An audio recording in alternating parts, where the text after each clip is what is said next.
This is problem 14.51. It's on page 954. Yeah, 54. In a game of billiards, ball A is given an initial velocity v0 along the longitudinal axis of the table. It hits ball B and then ball C, which are both at rest. Balls A and B are observed to hit the sides of the table squarely at A prime and C prime respectively, and ball B is observed to hit the side obliquely at B prime. In other words, not perpendicular to the side. Knowing that the initial velocity is 4 meters per second of ball A, and the velocity of A is 1.92 meters per second after all the impacts, and that dimension A is 1.65 meters, determine the velocities of balls B and C, and the point C prime where ball C hits the side of the table. Assume frictionless surfaces and perfectly elastic impacts. In other words, conservation of energy.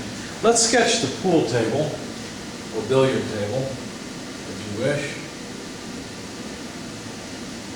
And what happens with these various balls. So we've got ball A that has an initial velocity of 4i meters per second, because I'm going to use a typical x, right, y up coordinate system.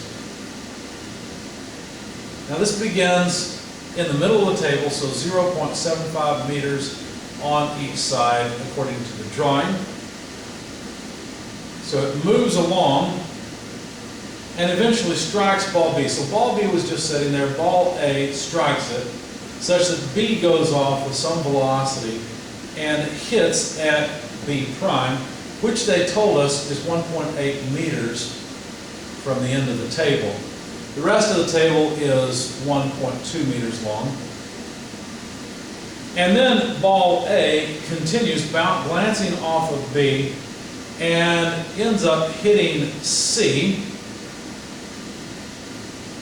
such that C has a purely x direction velocity and strikes the bumper at C prime, and we don't know that dimension. We'll call that dimension C. But it is observed, as they said, that ball A continues, hits at A prime, which is exactly dimension A, but they gave that to us 1.65 meters from the end of the table, and at a speed of 1.92 meters per second. So that's the setup. All of the impacts are perfectly elastic, meaning no energy loss. So we can use conservation of mechanical energy in this. And we're supposed to find VB and VC, how fast are they moving, as well as what is dimension C. Where does ball C hit that side?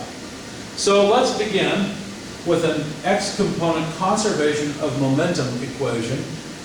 Notice that the initial velocity of A is all horizontal. So it will completely appear in the x-component equation. Also notice that all the impacts are internal to the system, which consists of balls A, B, and C. So there are no impulses to consider that are external to these balls. So that equals the mass of A times the velocity of A in the x direction after all the impacts. Well, wait a second, there is none. A has no horizontal momentum after all the impacts. Plus the horizontal momentum of B, I don't know how much that is, but it certainly has some. Mass of B times, let's see, the velocity of B in the x direction, plus the mass of C times the velocity of C in the x direction. And C has only x velocity, whereas B has some x and some y velocity. Now let's make a simplification at this point. Notice that the masses of all the balls are assumed to be equal to one another. So we can cancel that out. In fact, let's go ahead and plug in some numbers. I don't normally do this, but we'll go ahead. The initial velocity of ball A is 4 meters per second. I'm going to drop the meters per second because all of these will be in meters per second. We'll eventually have to solve a system of equations. So just to simplify, it's simple to go ahead and plug in some numbers at this juncture. In fact, I'll go ahead and rearrange and say that the velocity of B in the x direction can be written in terms of the velocities of C as 4 minus C, and I'll call this equation 1. And that's just the x-component conservation of momentum equation, because there are no external impulsive forces acting. In the y direction, we initially have no y velocity, therefore no y momentum of balls A, B, and C. After the impact, obviously, we have all the velocity of A, it's going downward, right? And we need to be careful with that. Notice I've written it as if it's going upward. So when I plug in VA, I'll plug in a negative 1.92. I guess I could say that here equals negative 1.92 J meters per second, just to make it clear, as I did here, that A has an initial positive momentum in the I direction before all the impacts. Okay, plus the mass of B times the velocity of B in the y direction, because again, B certainly has some y component, plus the mass of C times the velocity of C in the y direction after all the impacts, but it doesn't have any, right? It only moves horizontally. And so, what this tells me is that the negative of the velocity of A, because notice I'll cancel all of them, well, that term's gone completely, but I'll cancel all the masses. The negative of the velocity of A equals the velocity of B in the y direction, and that's just negative 4, right? No, let's be careful. It's not negative 4. This is the velocity of A after impact, and it's negative 1.92. Ah, there we go. So if we plug in negative 1.92, negative times negative is positive, and we get 1.92 meters per second, indicating that VBY is positive, which makes perfect sense. Now we haven't solved for VB because we don't know what direction it's going. Because notice we don't know where this impact occurred. If we knew where the impact occurred, we know the directionality of VB, and we could solve for VBX, but we don't know that. So all we've got is VBY. So we need another equation. Well, we've considered conservation of momentum. What about conservation of energy? Because after all, they told us that the energy of the system is conserved since all of the impacts are perfectly elastic. Well, here's our energy before all the impacts. After the impacts, A still has some energy, but so does now B, and so does C. Okay? Now, again, we can cancel the halves, we can cancel all the masses, and be careful, this is not VBX or VBY, it's VB. Now there's a relationship there. We could take the square of the sum of the squares of VBX and Y, that would give us VB, which we'll probably do here in a minute, but we haven't had this variable itself yet. So let's plug in some numbers. The initial velocity is 4 meters per second squared equals, well, we want VA, that's after impact, we know that, 1.92 meters per second squared. And actually, let's go ahead and plug in VBX squared plus VBY squared, since we need VB squared anyway. And then add to that VC squared, but we know, no, we don't know VC. They didn't tell us VC.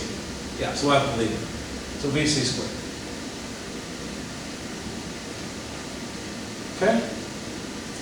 Now, let's see. I'm going to go ahead and say, well, I know VBY, and I have, let's see, I have an expression for VBX, don't I? So let's start rearranging. Let's say 4 squared minus 1.92 squared, that takes care of these two terms, equals, and on the right-hand side, we'll put VBX squared, but that's just 4 minus VC squared, plus VBY, but VBY is just 1.92 squared, plus VC, and look at that, we've got one equation with one unknown. Okay. So, let's see.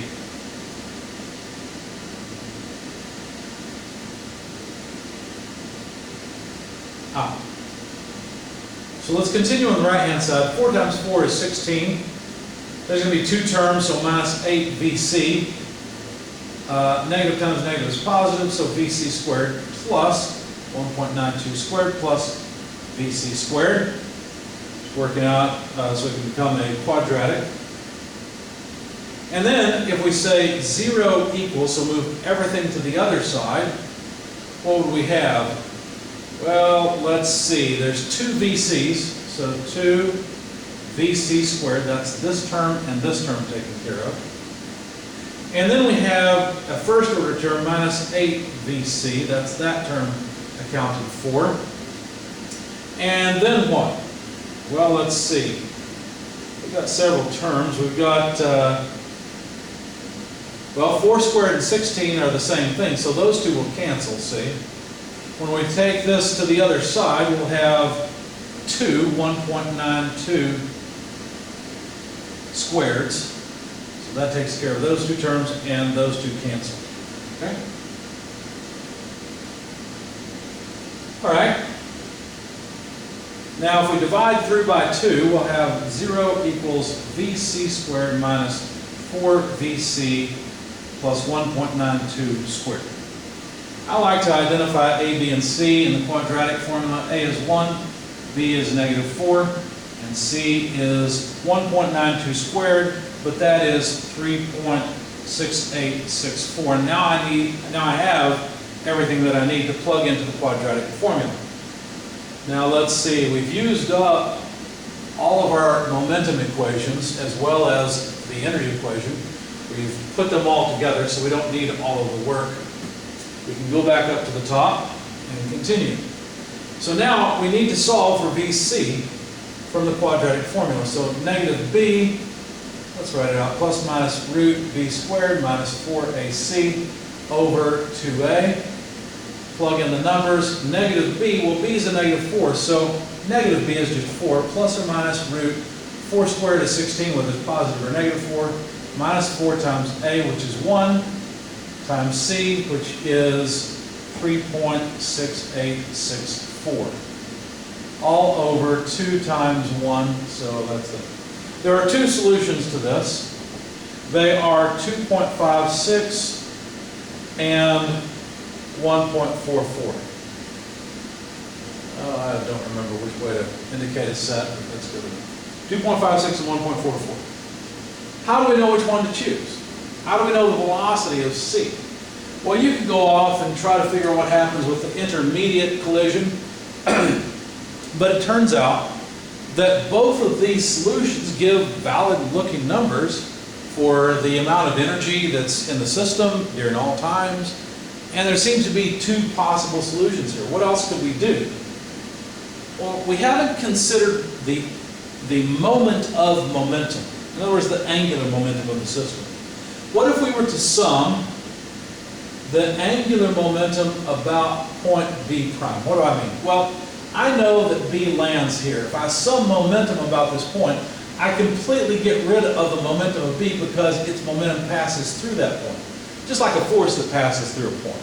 You're summing moments of a force. And it's easy to measure the location of A, and there's something I want to know, C, so let's go ahead and include that. So let's see, the mass of A times the velocity initial of A times 0.75, let's see. Well, sure enough, yeah, that's, if we take counterclockwise as positive, that makes sense, because A initially has angular momentum that is counterclockwise or positive. Then the angular momentum must also be conserved because there's nothing external twisting this system. Okay? And like I said, B passes through this point, so it has no moment arm. All I need is VC. Well, that's easy enough.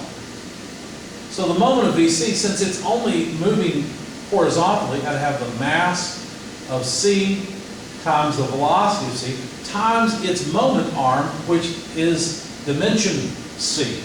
Okay?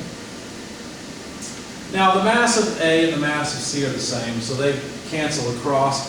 I know the initial velocity of A, and I can try some different velocities of C. I've got two potentials for the velocity of C. So let's plug in each one and see if that will help us determine what must be true. So if we rearrange this equation, C must be 0.75 times the initial velocity, well that's just 4, divided by the velocity of C. This yields two different solutions. I'll put them in the same order. This yields 1.1719, and of course that would be meters. Why? Well, this is meters per second, and this is meters per second, so it's just meters. The other solution is 2.083. Well, which one's reasonable? Well, the table's only 1.5 meters long, so this is not possible. It must be the first one. Okay? So now we know the value of C, and we can answer one of the questions. What is C? C is 1.1719 meters. That's something they asked for. And with that in mind, now that we know the velocity of C, we can go back and calculate VBX. Now, I made a mistake. I erased my sum of momenta equations early on, but I think you'll recognize this. It was equation 1, and it said that VBX was equal to 4 minus VC. But VC we now know is 2.56, because the 2.56 is what gives rise to the correct dimension, a reasonable dimension on the table. So this is 1.44, and that would be meters per second. So there's the velocity of B in the x direction. Therefore, the total velocity of B, the square root of the sum of the squares, VBX squared plus VBY squared, would be root 1.44 squared plus 1.92 squared, because remember we found, or again I erased this, but we used VBY equals 1.92. That comes out to 2.4 meters per second.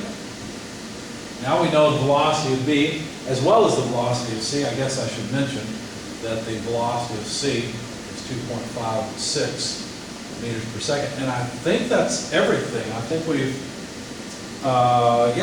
the only thing we have left to do is figure out what direction B is going. We have VBX and VBY. So the angle for the velocity of B must be the inverse tangent of VBY over VBX.